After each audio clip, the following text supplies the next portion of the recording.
نحمده ونصلي على رسوله الكريم أما بعد فأعوذ بالله من الشيطان الرجيم بسم الله الرحمن الرحيم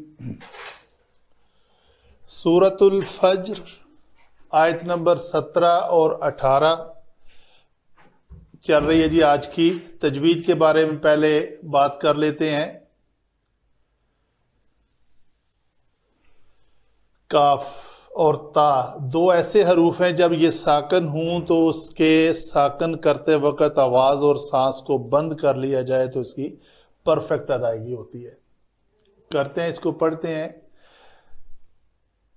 کَلَّا بَل لَّا تُکْرِمُونَ الْیَتِیمَ.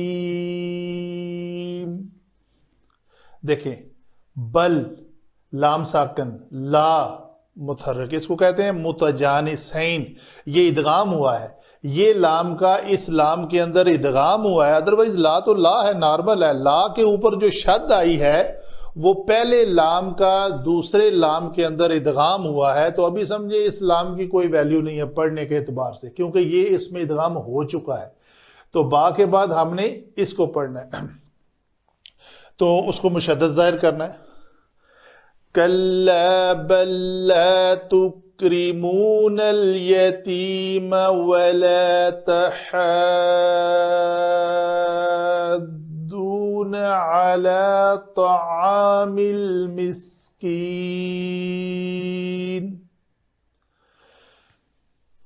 اس کو کہتے ہیں جی مد لازم کلمی مثقل. ٹوٹل 9 اقسام ہیں مد کی، وہ انشاءاللہ ہم تیار کیا ہوا ٹاپک میں نے بڑے اچھے طریقے سے، وہ بھی میں آپ کو ایک بار نیکسٹ انشاءاللہ لیکچر میں ڈیلیور کر دیں گے کہ مد کیوں آتی ہے، کہاں آتی ہے. تو عام الف مدہ ہے، مد کیوں نہیں آئی؟ ٹھیک ہے. یہاں پہ ہا زبر الف ہا، الف مدہ ہے، مد آ گئی. کیا وجہ ہے؟ تو یہ جو وجہ ہے اور کہاں آنی ہے کہاں نہیں آنی، بس 2 ہی سوال ہیں. ان 2 کے اوپر ہی ہم نے ڈسکس کر کے ٹوٹل 9 بنا لی ہیں. انشاءاللہ اس کے اوپر ڈسکس کریں گے. بہرحال تو یہ چونکہ کلمے کے اندر ہے تو کلمی کہیں گے. یہ مثقل اس لیے ہے کہ اس کے اندر شد آ گئی ہے تو مثقل ہو گئی. لازم اس لیے ہے کہ اس میں سبب مد سکون ہے تو مد لازم ہو گئی. تو مد لازم کلمی مثقل. دیکھیں تجوید، علم تجوید کے مطابق حروف کے جو مخرج ہیں وہ جو 3-4 حروف ہیں جو آپس میں ان کی آواز جو ہے وہ ملتی جلتی ہے. اس کو اگر آپ مثال لیں تو زا، را اور زا. زا کا مخرج ہے، دونوں دانت آپس میں ملتے ہیں تو پیچھے سے زبان آ کے ٹکراتی ہے تو سیٹی کی بز کی آواز آتی ہے، اس کو ہم کہتے ہیں جی زا. اس کے ساتھ ہی آگے دال اور ذال ہے. ذال کے لیے کیا کرتے ہیں ہم، نوکے لسان جو ہے وہ دونوں دانتوں کے اوپر والے اور نیچے والے کے درمیان ہم زبان کو تھوڑا سا باہر نکالتے ہیں تو وہ جو بز والی آواز ہے نا وہ نہیں آتی، وہ ختم ہو جاتی ہے تو وہ حرف بن جاتا ہے ذال. اس کے بعد ایک حرف ہے ظا، تا ظا. ظا کا مخرج بھی یہ حروف لثویہ میں سے ہیں، ثا ذال ظا. تو ذال جو ہے وہ پتلے حروف میں سے ہے اور ظا جو ہے وہ موٹے حروف سے ہے. مخرج دونوں کا ایک ہے.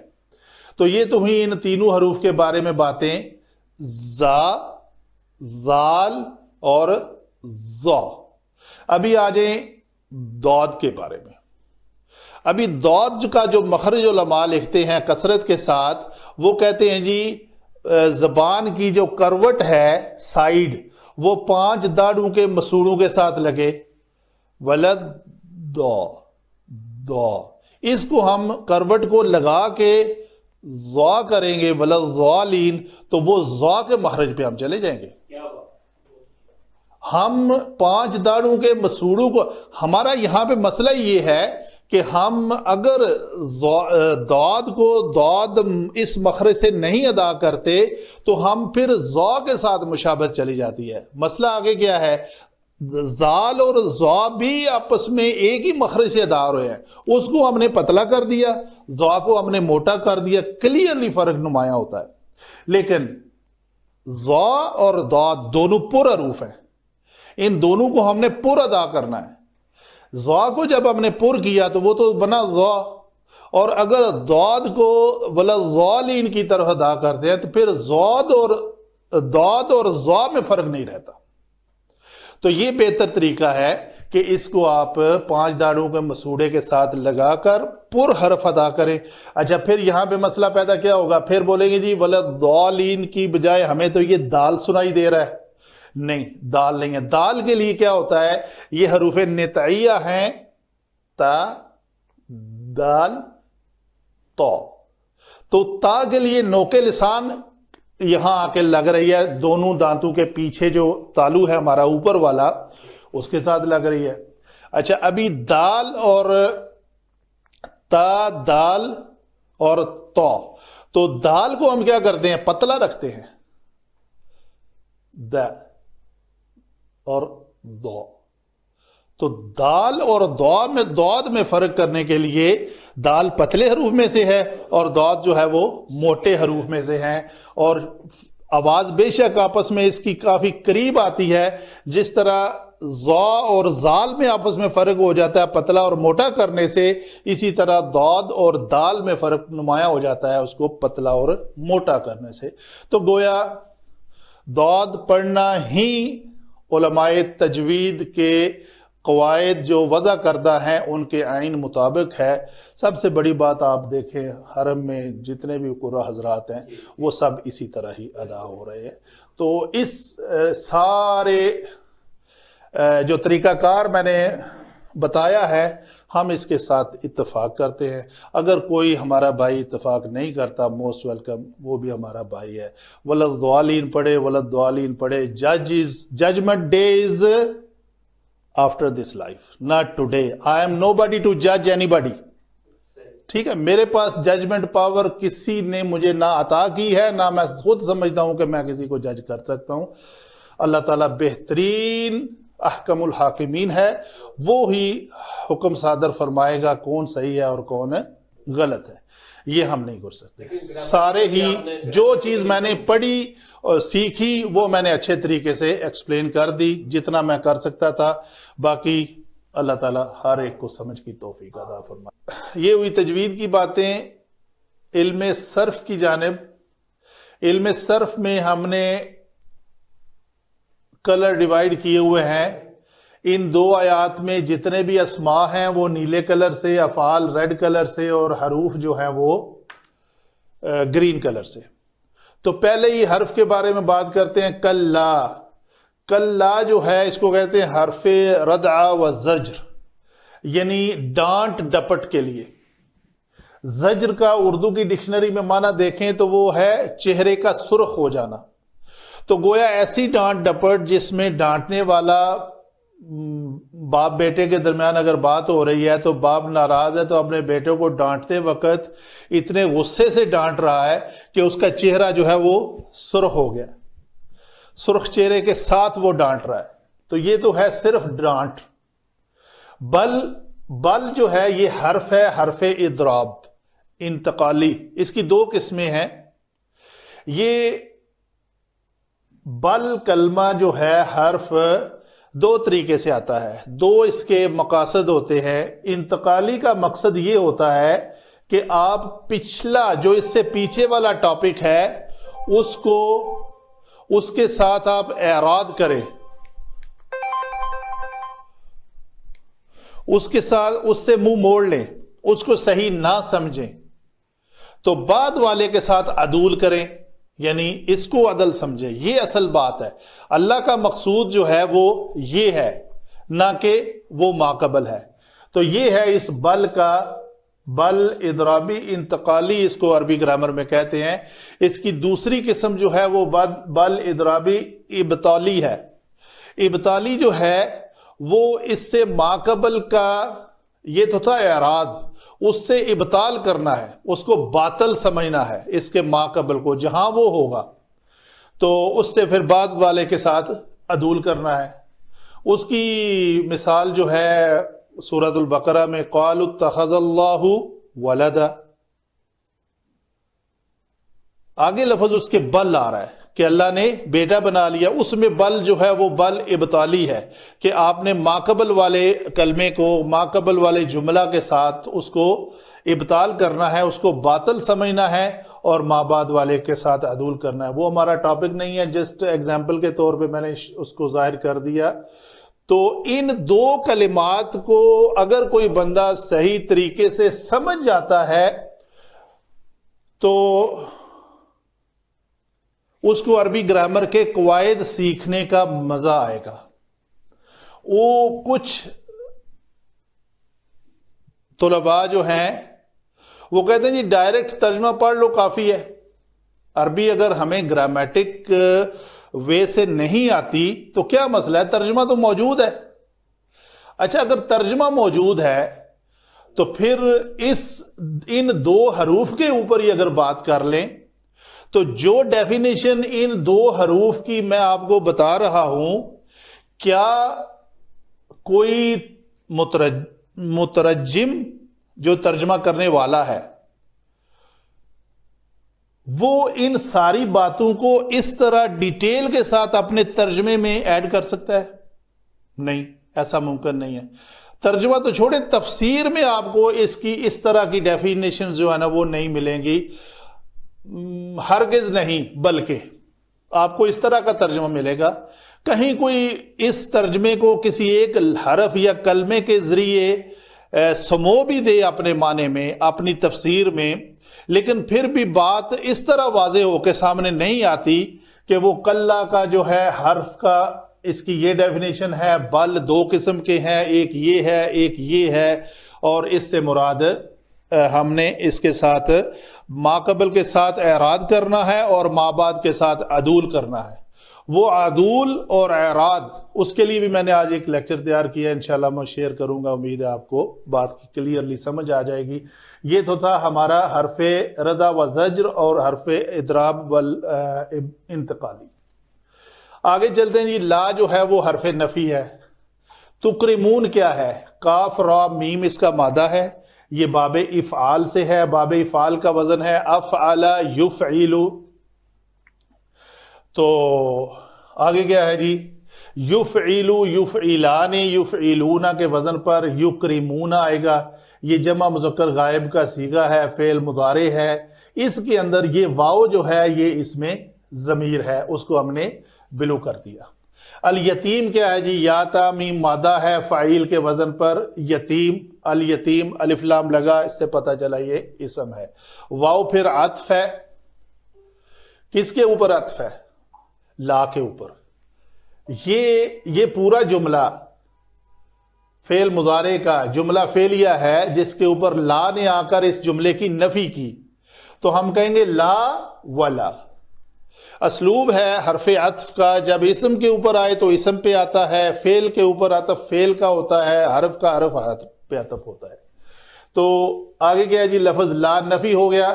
تحادون جو لفظ ہے ہا ضاد ضاد، یہ تفاعل یتفاعلو سے تتفاعلون لفظ ہے جس میں دونوں اسلوب موجود ہیں۔ قرآن پاک میں دونوں تا پڑھی جاتی ہیں اور بعض میں ایک تا کو حذف کر دیا جاتا ہے اور ایک تا پڑھی جاتی ہے۔ یہ مختلف کلمات جو ہے وہ قرآن پاک میں موجود ہے۔ مثلا تتجافا جنوبہم، ٹھیک ہے، وہ فعل مضارع میں دونوں موجود ہیں۔ مثلا ایک ہے وہ ذہن میں نہیں آ رہا، بہرحال تو یہاں پہ یہ پہلی تا کا دوسری تا، ایک تا کو حذف کر کے ایک تا پڑھی جا رہی ہے۔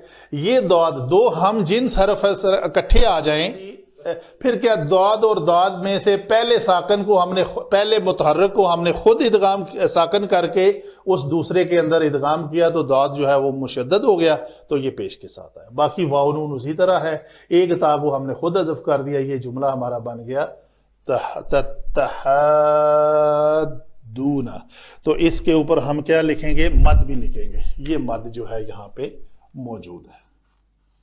دیکھیں یہاں تک یہ مد نہیں ہے.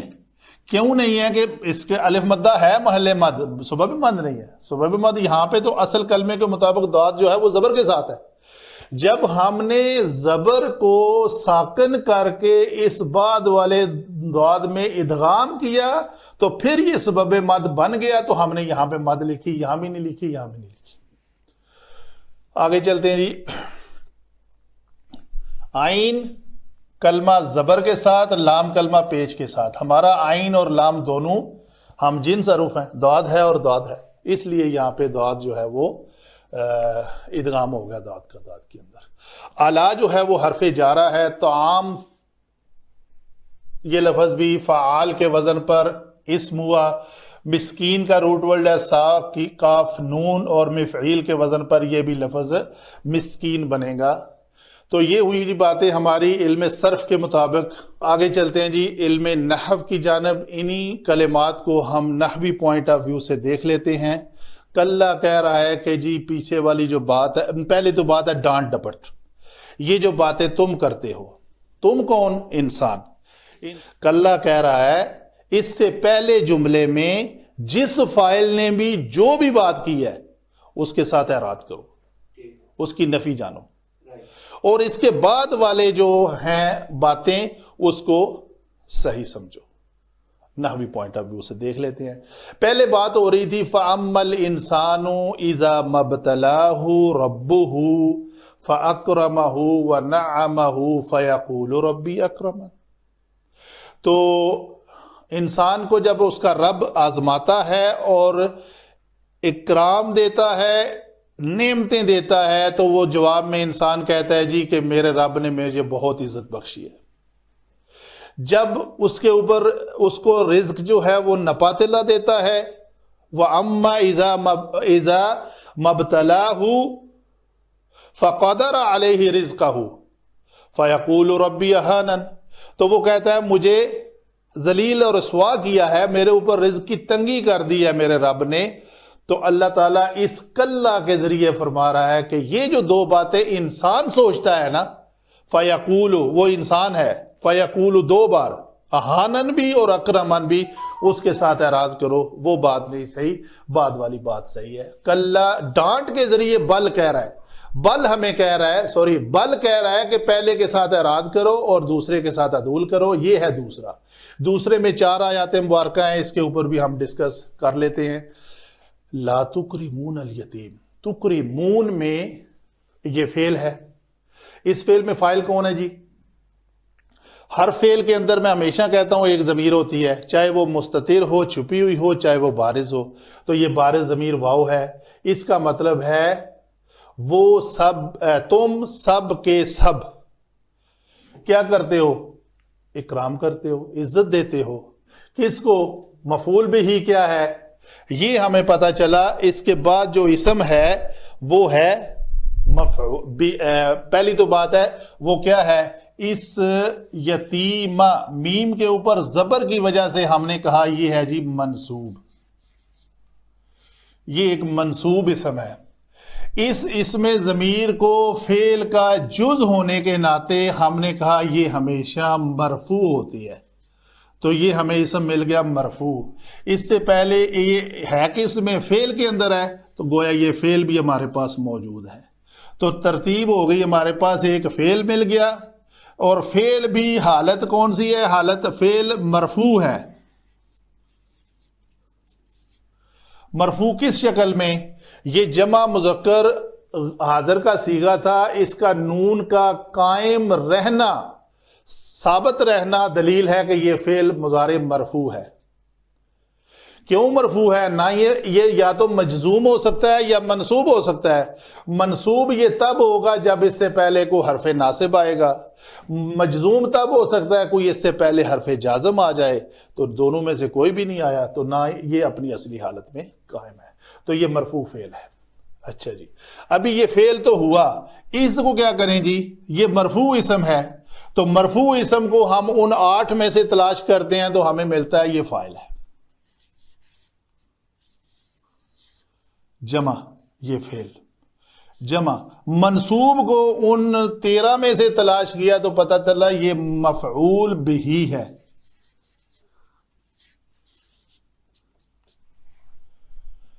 لو جی جملہ مل گیا ہمیں، فعل، فاعل اور مفعول بھی. بڑا سیدھا سا جملہ ہے، جملہ فعلیہ. تم، یہ ہیں تم سب، واو. تم سب عزت کرتے ہو یا نہیں کرتے ہو؟ تو چونکہ جملہ نفی ہے تو ہم یہاں پہ اس کا نفی ایڈ کر لیتے ہیں، تو یہ نفی بھی ایڈ ہو گیا جملہ فعلیہ کے اوپر. تم سب لوگ یتیم کی عزت نہیں کرتے ہو.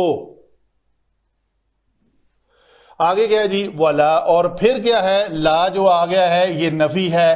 اس تحادون میں بھی یہ واو جو ہے یہ اسم ضمیر ہے. تو ہمیشہ میں کہتا ہوں یہ اسم ضمیر جو فعل کے اندر ہوتی ہے، جو فعل کا جز ہوتی ہے، وہ مرفوع ہوتی ہے.